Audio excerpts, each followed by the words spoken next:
دو پاکستان کو نواز دو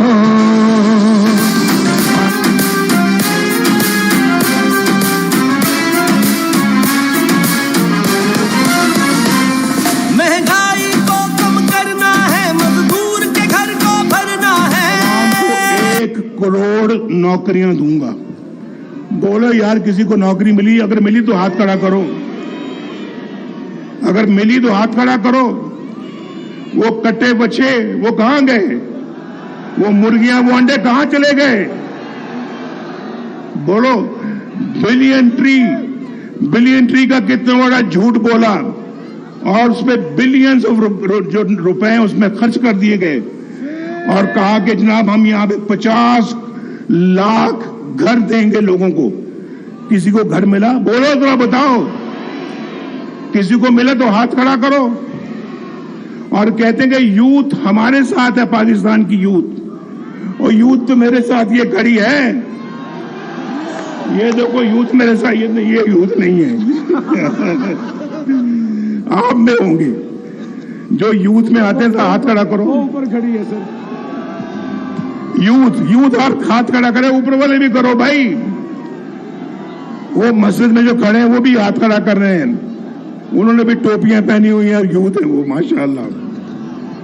آپ بھائی آپ بولو. واہ واہ واہ واہ. آپ بولو. آپ ماشاءاللہ. یہ سارا یوتھ تو یا سب یوتھ ہی یوتھ ہے یہاں پہ. کون سی یوتھ ہے جو ان کے ساتھ ہے؟ بولو یار بتاؤ. اصل یوتھ تو یہ ہے جو میرے سامنے کھڑی ہے. یہ ہے ایسا اصلی قوم. انشاءاللہ آپ کے کندھے سے کندھا ملا کے مسلم لیگ نون پاکستان کو دوبارہ تعمیر کرے گی انشاءاللہ. ہمارا ساتھ دو گے نا؟ مری کے بارے میں مجھے بتایا ہوا ہے. کہہ رہے ہیں کہ مری سے ہسپتال بھی بننا چاہیے، دان اسکول بھی ہونا چاہیے، یونیورسٹی کیمپس بھی ہونی چاہیے، گیس بھی آنی چاہیے، اور قدر کہوٹا جو ہے اس کا ہسپتال بھی بننا چاہیے. یونیورسٹی کہوٹا اور قدر کے درمیان. اور اس کے بعد جنرل ہاسپٹل بننا چاہیے کوٹلی ستیا میں. پھر اس کے بعد روڈیں میں تو کہتا ہوں یار روڈ لکھی ہوئی، یہاں موٹر وے لکھنا چاہیے تھا ان کو. ایک یہ پرانی سڑک آ رہی ہے، ایک یہ بیچ میں ایکسپریس وے آ رہی ہے. انشاءاللہ ہم ایک موٹر وے بھی بنائیں گے ادھر سے انشاءاللہ، جو پورے مری کے چاروں طرف موٹر وے آئے گی، چاروں طرف. اور میرا منصوبہ بڑی زبردست خواہش بھی ہے میری کہ ہم انشاءاللہ اسلام آباد سے، پنڈی سے اور اسلام آباد ہوتے ہوئے مری تک ٹرین لے کے آئیں. ٹرین. اور پھر یہ ٹرین صرف یہاں نہ رکے، آگے مظفر آباد جائے. کشمیر تک ہم انشاءاللہ اسلام آباد سے ٹرین بلڈ کرنا چاہتے ہیں. بولو یہ منصوبہ ہونا چاہیے نہیں ہونا چاہیے؟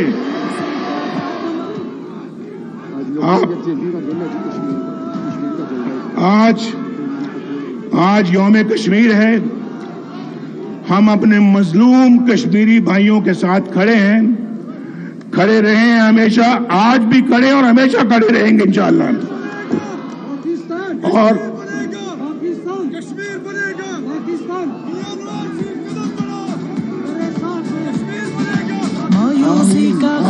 آمین. اللہ تعالیٰ آپ سب کا حامی و ناصر ہو. اللہ تعالیٰ آپ کو ہمیشہ خوش و خرم رکھے، آپ کی آل اولاد کو بھی خوش و خرم رکھے، اس قوم کو شاد و آباد رکھے. میں خواتین بہنوں کو، اپنے بیٹیوں کو، بہنوں کو بہت سلام عرض کرتا ہوں. یہاں بڑی تعداد میں بیٹھی ہوئی ہیں اور میں نے پہلے مری میں کبھی خواتین کو نہیں دیکھا. آج پہلی دفعہ دیکھا ہے میں نے آپ کو، اور آپ سب کو میں سلام کرتا ہوں. اب مریم کی باری ہے. میں مریم کو بلاتا ہوں، آئیں اور آپ سے مخاطب ہوں. شیر پہ مور لگا